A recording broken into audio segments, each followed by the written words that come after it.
안녕하세요. 워런 버핏처럼 매일 신문을 박준모와 함께 읽으면서 투자의 고수가 됩시다. 웜의 신박 오늘 4월 21일 월요일 순서 시작하도록 하겠습니다. 주말 잘 보내셨습니까? 이번 주 주말은 엄청 바빴습니다.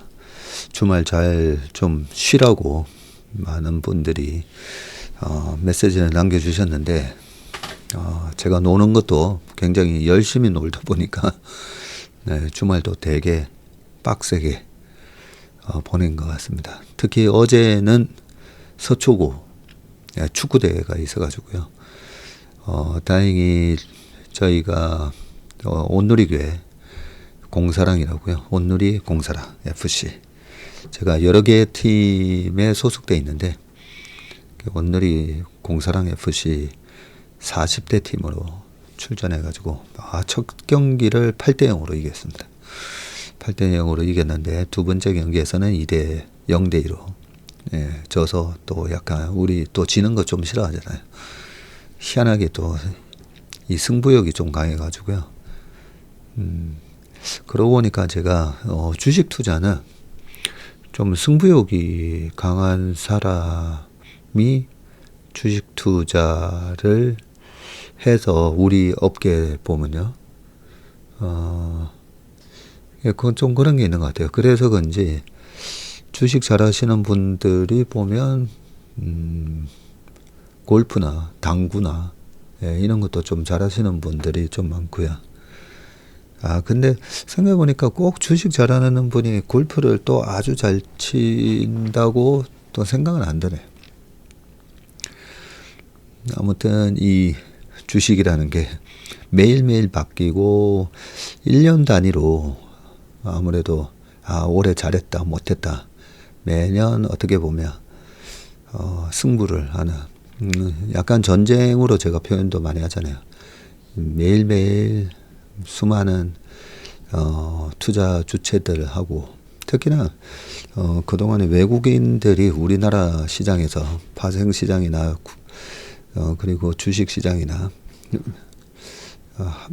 우리 시장에서 좀 자산을 IMF 때라든지 약간 좀 강탈당했다 이 느낌 때문에 항상 이 외국인하고의 쩐의 전쟁을 한다 좀 그런 생각을 많이 하는데 그게 운동하면서 좀 이 승부욕이 강한 게 주식 투자할 때도 그 승부욕이 똑같이 연결이 돼서 주식 투자도 어쨌든 장기적으로 결국 제 개인적인 승리가 아니라 우리 나라 전체적으로 보면 우리가 옛날에 좀 틀렸지만 그래서 우리도 금융 강국이 돼서 결국은 우리가 금융으로도 전 세계에서 탑티어로 올랐으나 그런 나라가 됐으면 좋겠다. 일단 이런 생각을 좀 가지고 있지 않습니까? 이제 많은 분들이 동참을 해주시는 것 같고 우리 채슬리 TV에도 많은 금융 투사, 무사 분들이 많이 생기고 계십니다. 특히 우리 채슬리 인턴십을 하시는 분들은 보면 토요일 날 저희가 인턴 총회라 했잖아요. 아마 그렇게 느끼실 거예요. 6개월에서 한 1년, 특히나 1년 하신 분들은 채슬리 인턴십 중급자 과정을 완수하셨기에 이 증서를 드립니다 하면서 서류청에 제가 사인해서 드렸는데 말 그대로 1년 하셨으면 정말 중급자 수료하신 거예요.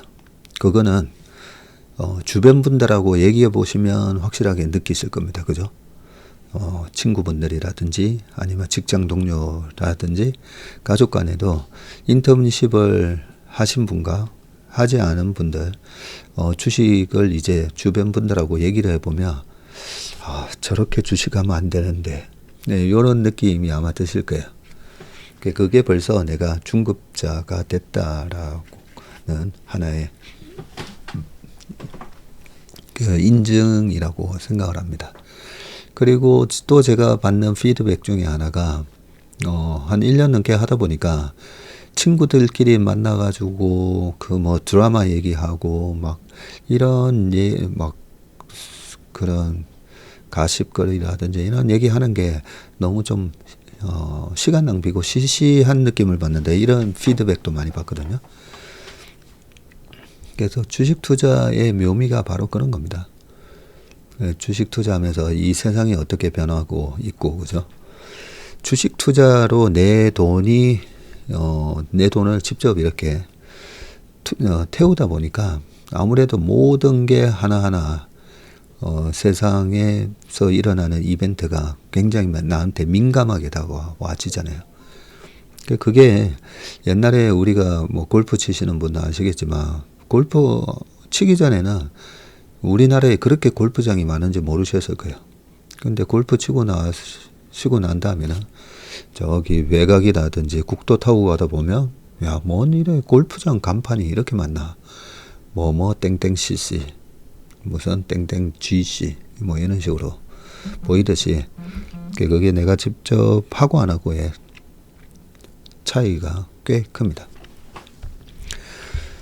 자, 우리 메스님부터 다크나이트님, 그리고 저 멀리 있는 바쌈님도 댓글에 남겨주셨고, 바쌈님은 바쌤이죠, 바쌤. 바이올린 선생님은 MBTI 특T라고 그렇게 적어 놓으셨군요.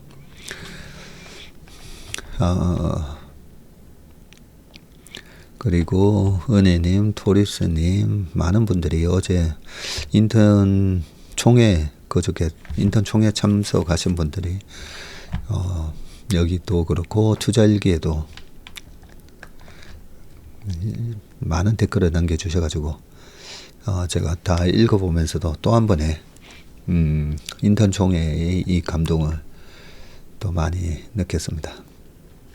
1년이 되고 2년이 되고 3년 정도 해서 매일 이렇게 모닝 브리프, 워메신박 그리고 인턴십에 올라오는 수많은 이 제도권 펀드 매니저들이 보는 자료들 이렇게 같이 하시다 보면 반드시 그 1만 시간의 법칙이 달성이 되면서 어느 순간 굉장히 행복한 투자, 힘 빼고 하는 투자 있잖아요.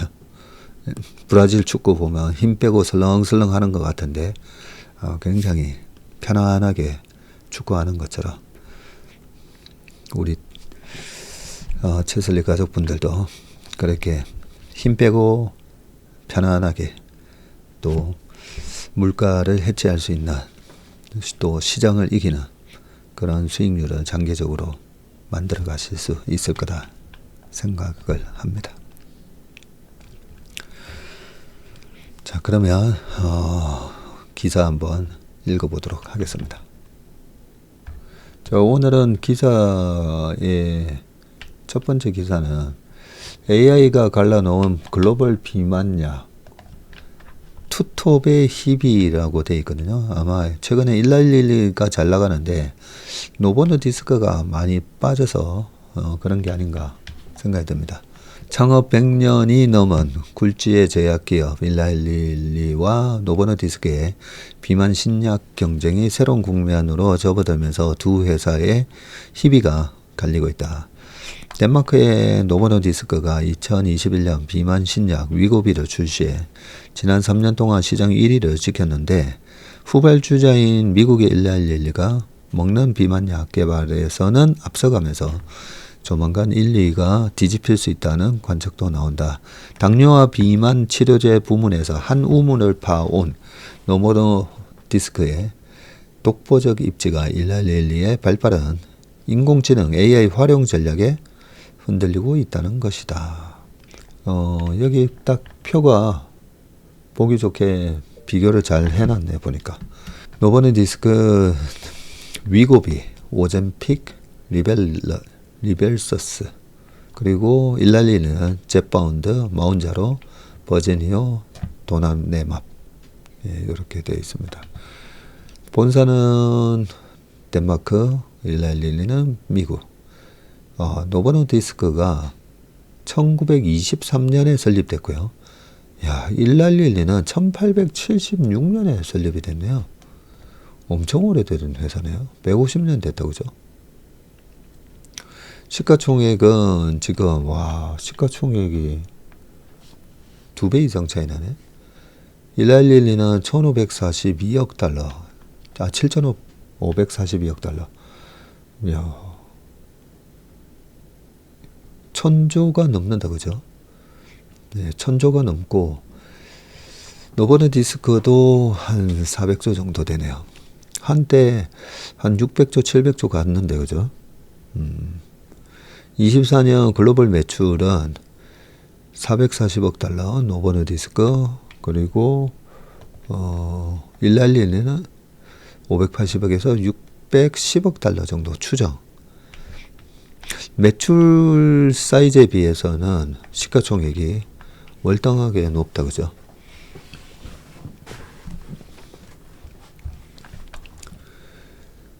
밑에 이런저런 얘기를 해놨는데요.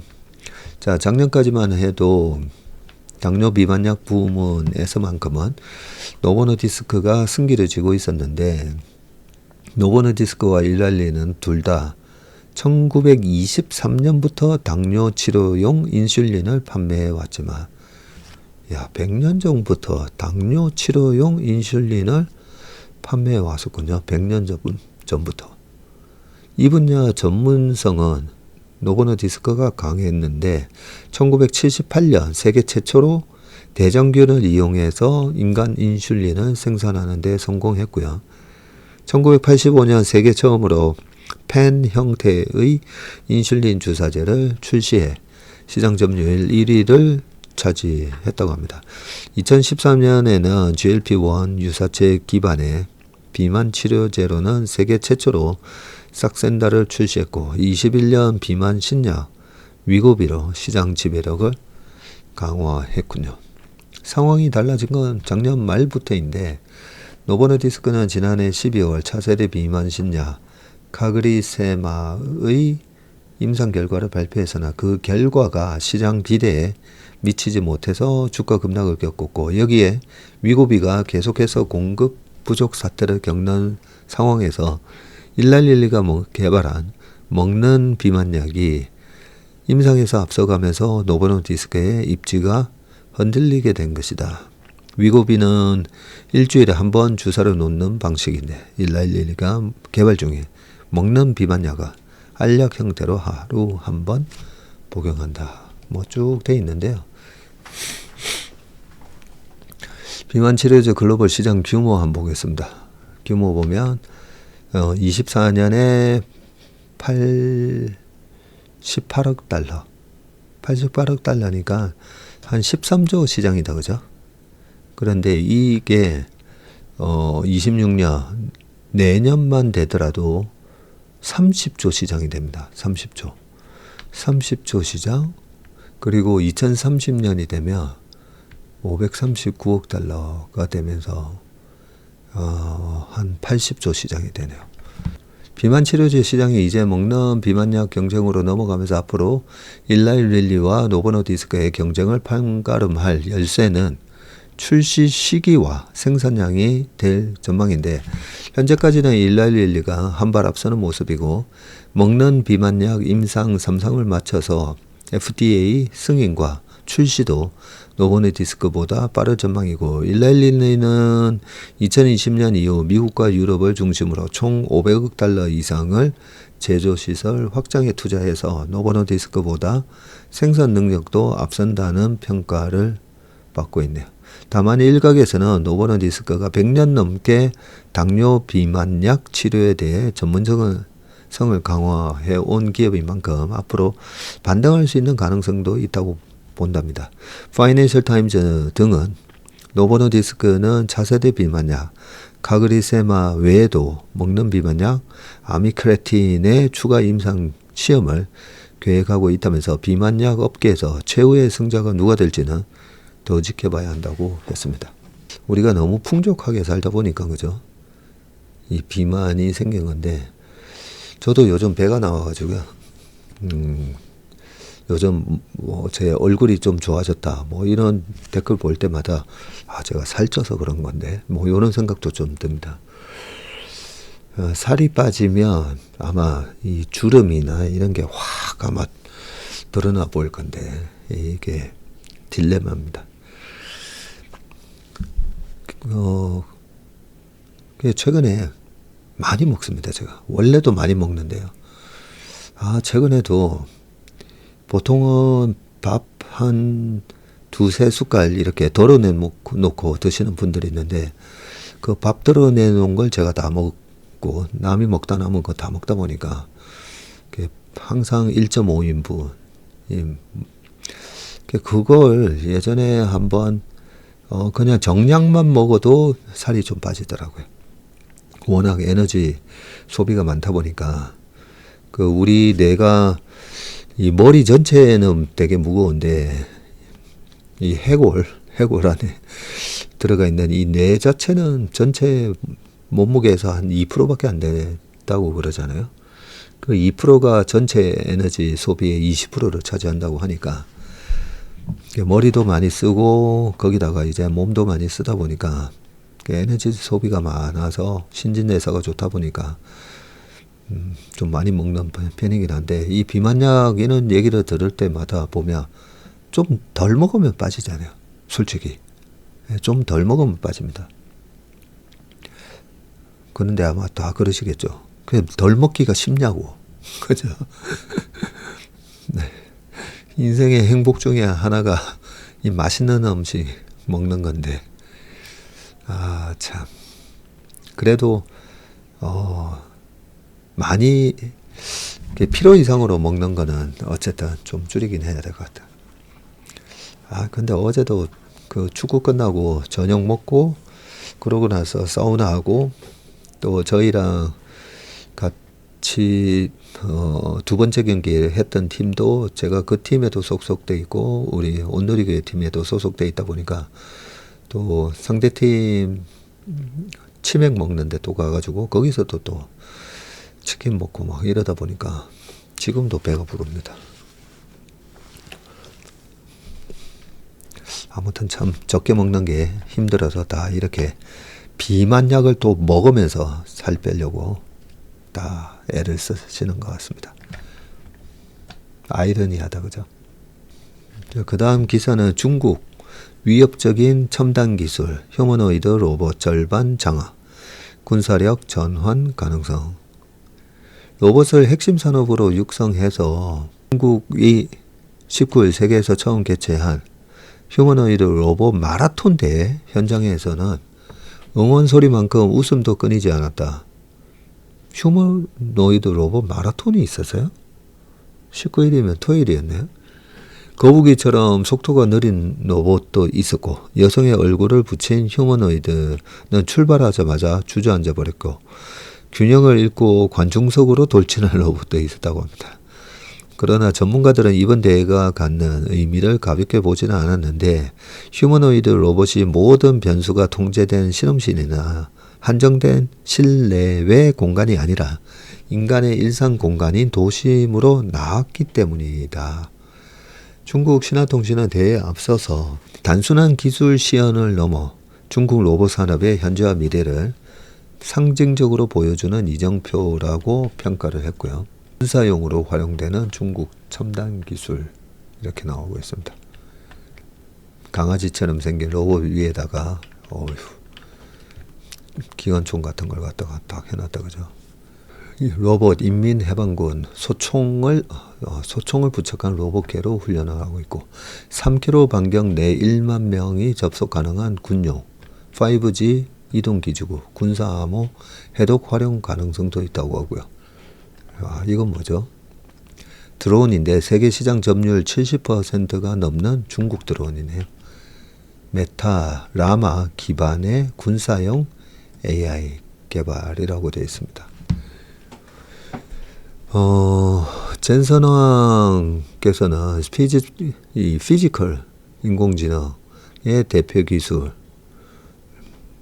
휴머노이드 로봇을 얘기했는데 피지컬 AI는 컴퓨터 속에만 존재하던 AI가 로봇 같은 기계에 탑재돼 인간과 함께 상호작용하며 움직이는 기술을 말하는데 테크업계 관계자는 휴머노이드 로봇은 AI, 센서, 정밀 제어, 배터리 등 첨단 기술이 총집약된 분야라면서 중국이 이 분야를 정부 차원에서 전략적으로 육성한다는 것은 산업적 차원을 넘어 군사적 활용을 염두에 둔 것으로 봐야 한다고 했습니다. 이번 대회에서 1위를 단 탱궁 울트라는 사실상 지치지 않는 기계 인간이나 다름없는데, 탱궁은 힘이 센 관절과 가볍고 빠른 다리를 갖춰서 최대 시속 12km의 속도를 구현을 했고, 특히 경량화 구조와 높은 강성 소재, 정교한 충격 완화 설계를 더해서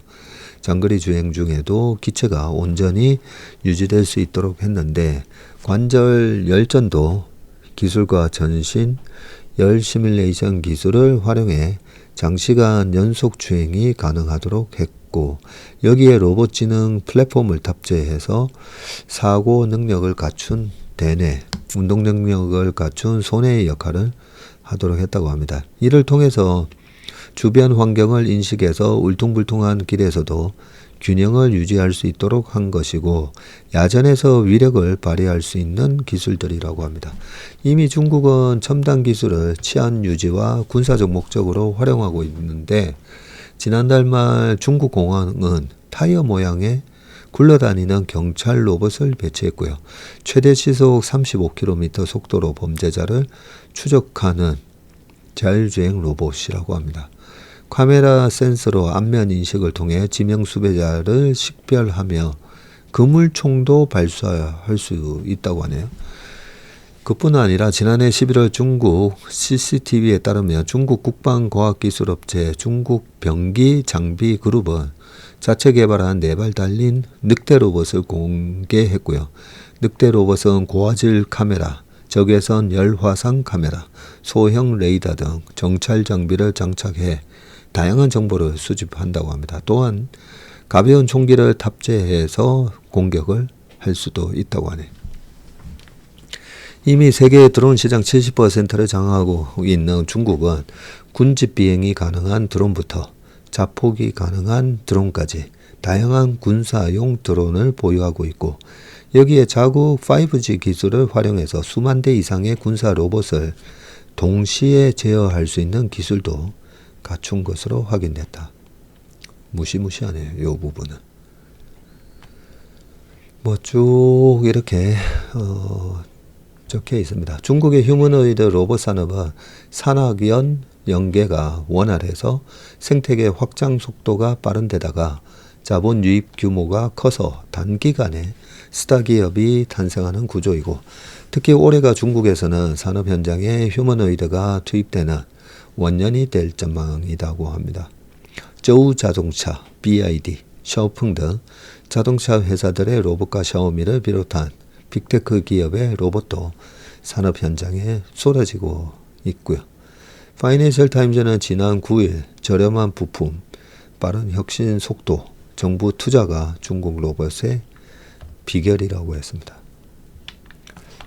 저렴한 부품, 빠른 혁신 속도, 정부 투자. 야, 우리는 이 세 가지를 갖고 있는가, 갑자기 그 생각이 드네요.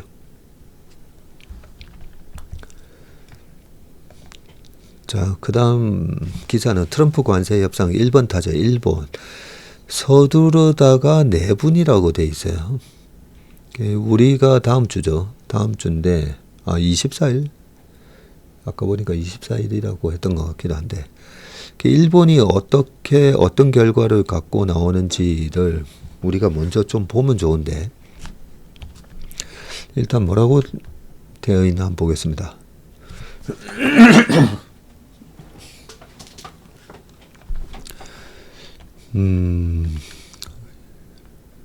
뭐죠 이게? 워싱턴 DC 백악관 집무실을 찾은 아카자와 료세이 일본 경제재상이 도널드 트럼프 미국 대통령과 마주 앉아 선물 받은 빨간색 이 마가 모자를 착용해 보고 있다. 이 모자에는 트럼프의 서명이 담겼고, 회담 사흘 뒤인 19일 이 사진이 공개되자 일본 내부에서는 굴욕 외교라는 등의 비판이 나오고 있다. 네. 이 뒤에 서 계신 분의 표정은 별로 안 좋다, 그죠? 자, 백악관이 일본 측 관세 협상 대표인 이 료세이 장관에게 마과 모자를 씌운 장면을 미일 관세 협상 사흘 뒤인 지난 19일 공개했는데, 이게 백악관이 공개했군요. 일본과 미국에서는 트럼프 대통령이 우방국 협상 대표에게까지 충성을 강요했다는 비판이 제기되고 있고, 일본에서는 특히 이 굽신 외교라는 반응과 함께 아카자와의 이름을 빗대 마가자와 마가자와가 됐느냐는 조롱까지 나오고 있다고 합니다. 아카자와는 트럼프와의 협상을 설명하며 자신을 낮춰 부르는 가쿠시타 라는 표현을 쓴 사실이 알려져 일본에서 저자세 논란이 불거졌다고 하고요. 미 백악관은 이날 뉴스레터를 통해서 지난 16일 일본 아카자와 경제재상이 트럼프 앞에서 이 마가 모자를 쓰고 있는 사진을 배포했고, 당시 예고 없이 미일 관세 협상에 참석하겠다며 백악관 집무실로 아카자와를 불러 면담한 트럼프는 현장에서 마가 모자에 서명한 뒤 아카자와에게 모자를 건넸고, 아카자와에게 마가 모자를 선물한 사실은 협상 당일 알려졌지만 아카자와가 모자를 쓰고 찍은 사진까지 공개되자 일본에서는 선을 넘었다는 평가가 나왔다고 합니다. 일본 대중지 니칸 겐다이는 트럼프의 구호가 적힌 모자를 쓰고 기뻐하는 모습은 일본 정부가 마가 실현에 힘쓰겠다고 선언한 것이나 다름없다고 했고요. 미 언론에서도 트럼프가 외국 대표에게까지 본인의 캠페인 굿즈를 강요하는 것이 이게 정상적 외교냐는 비판이 나왔다고 합니다. 일본 내부에서는 굴욕 외교 논란이 커지자 일본 정부는 서두르지 않고 선을 지켜가며 협상에 임하는 쪽으로 전열을 가다듬는 분위기이고, 쌀, 자동차 등 미국산 수입품에 대한 비관세 장벽을 낮추는 등 일부는 미국의 제안을 받아들이면서도 방위비 분담금으로 대표되는 안보 문제까지 관세를 위해 양보하지는 않겠다는 것이라고 합니다.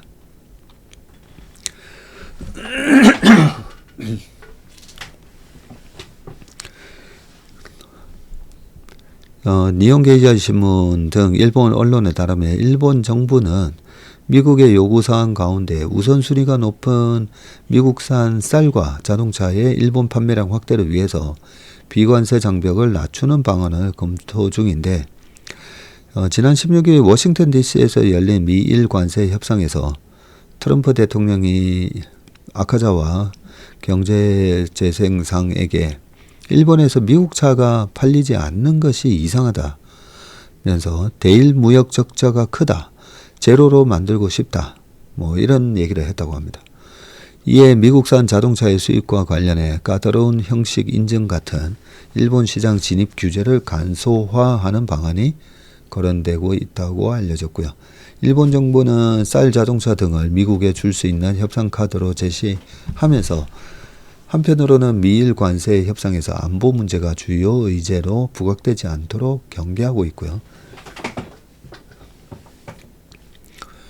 16일 관세 협상에서 트럼프는 일본의 방위비 부담이 너무 적다고 문제를 제기했지만, 이시바 총리는 19일 NHK에 안보와 무역을 묶어서 논의하는 것이 사리에 맞지 않는다고 생각한다라고 밝혔습니다.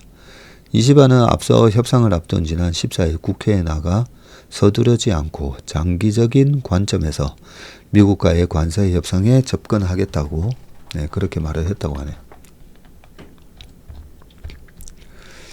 네.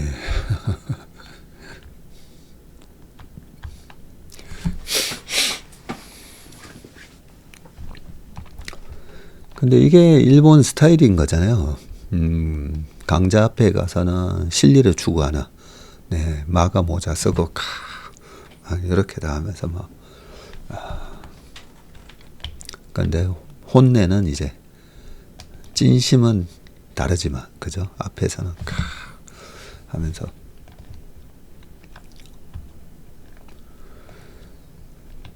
자, 그 다음 기사는 이번 주 2+2 협상 시작하는 한국 신중 모드로. 자, 기재부와 산업통상자원부가 20일 미 워싱턴에서 미국과 2+2 통상 협의 를 가질 계획이라고 밝혔는데, 미국에서는 스캇 베센트 재무장관과 무역정책 책임자인 제이미슨 그리어 대표가 나오고, 한국 측에서는 최상목 경제부총리와 안덕근 산업통상자원부 장관이 참여하군요. 이번 협의는 미국 측의 제안에 의해 이루어지게 되었으며 현재 일정 및 의제 등을 최종 조율 중이라고 했고요.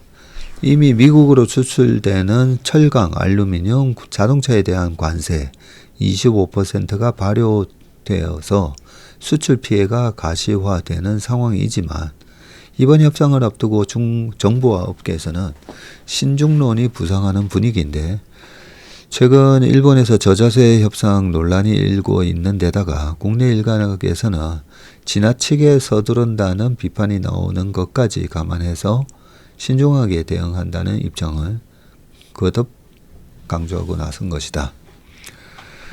한덕수 대행은 이날 파이낸셜 타임즈와의 인터뷰를 통해서 미국발 관세 전쟁 협상의 통상 협상안을 제시하면서 방위비 협상에서는 다소 거리를 두는 듯한 답변을 내놨고요.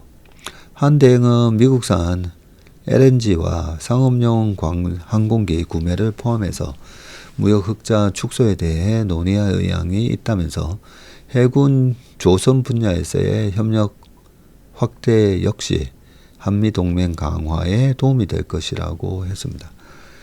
정부가 그간 대미 관세 인하 협상 카드로 강조해온 미국산 LNG 구매 확대와 조선 협력의 항공기 구입만을 추가로 제시한 것이고요. 다만 트럼프 대통령이 패키지 딜로 강력히 압박 중인 주한미군 방위비 분담금 인상 문제에 대해서는 사안에 따라서는 협의가 가능하다면서도 현재로서는 안보 문제를 논의할 명확한 틀이 없다고 답하며 선을 그었다고 합니다. 사실상 트럼프 대통령이 지난 8일 한 대행과 통화하며 요구한 원스톱 쇼핑 방식의 협상과 거리를 두는 입장을 내놓은 것으로 풀이된다라고 되어 있습니다. 자, 다시 한번 24년 미국 국가별 무역 적자 순위 여러 번 봤는데도 숫자가 가물가물합니다. 작년에 1위 중국은 한 3천억 달러 무역 수지 흑자를 미국으로부터 얻어냈고, 그 다음이 EU 2,400억 달러, 그리고 멕시코 1,700억, 4등이 베트남이죠. 1,235억 달러, 아일랜드 867, 독일 848, 대만 739, 일본 685, 한국 660. 야, 근데 여기서 참 대만도 대단하다, 그죠? 일본 제치고 미국하고의 무역 수지에서 740억 달러 흑자를 내고 있네요. 한 100조, 한 110조 정도 무역 흑자를 냈네요. 우리가 한 90조 벌었다, 그죠? 미국하고 무역하면서. 10위가 캐나다네요. 우리가 9위, 일본이 8.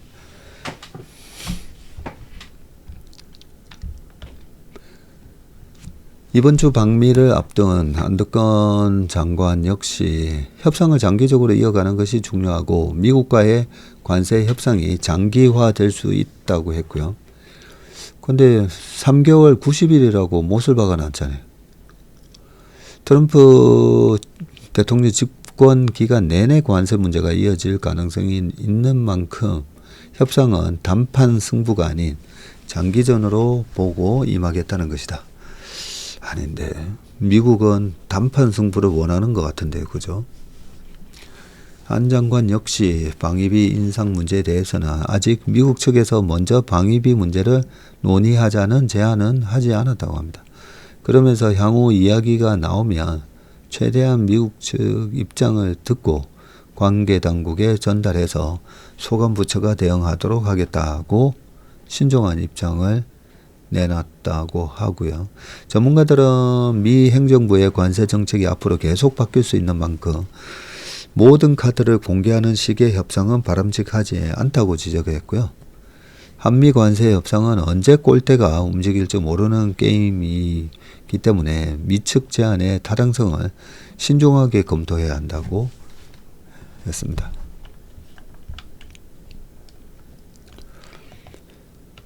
자, 약간 맥락이 이어지는 기사인데 더 커진 미국 자동차 역풍.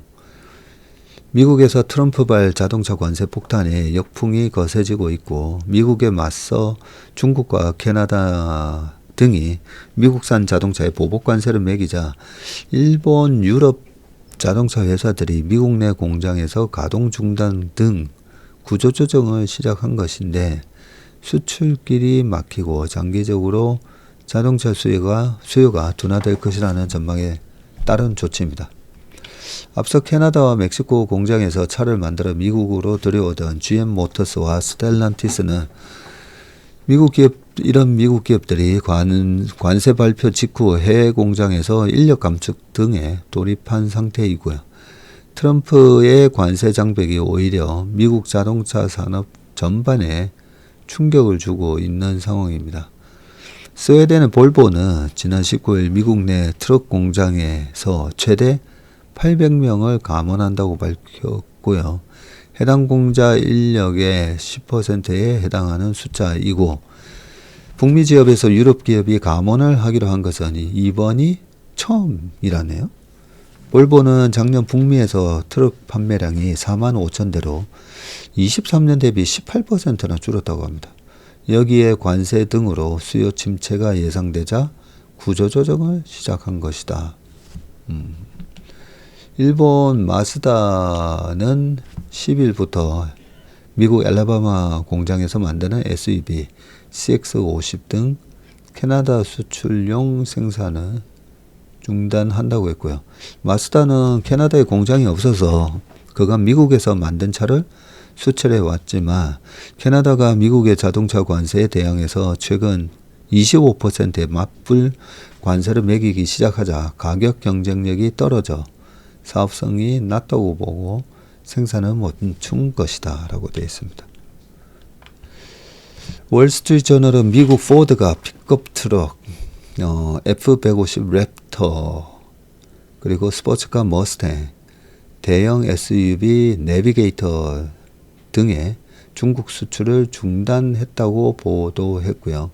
중국이 미국의 관세 폭탄에 대항해 미국산 차에 대해서 최대 150%의 관세를 부과한 여파이고요. 포드는 중국 공장에서 중국 내수와 동남아, 남미를 대상으로 한 중저가 모델을 생산하고 생산량이 많지 않은 고가 모델은 미국에서 생산해 왔다고 합니다. 월스트리트저널은 포드의 중국 수출은 작년 기준 약 5,500대로 규모는 작지만 수익성이 높은 사업이라고 하네요.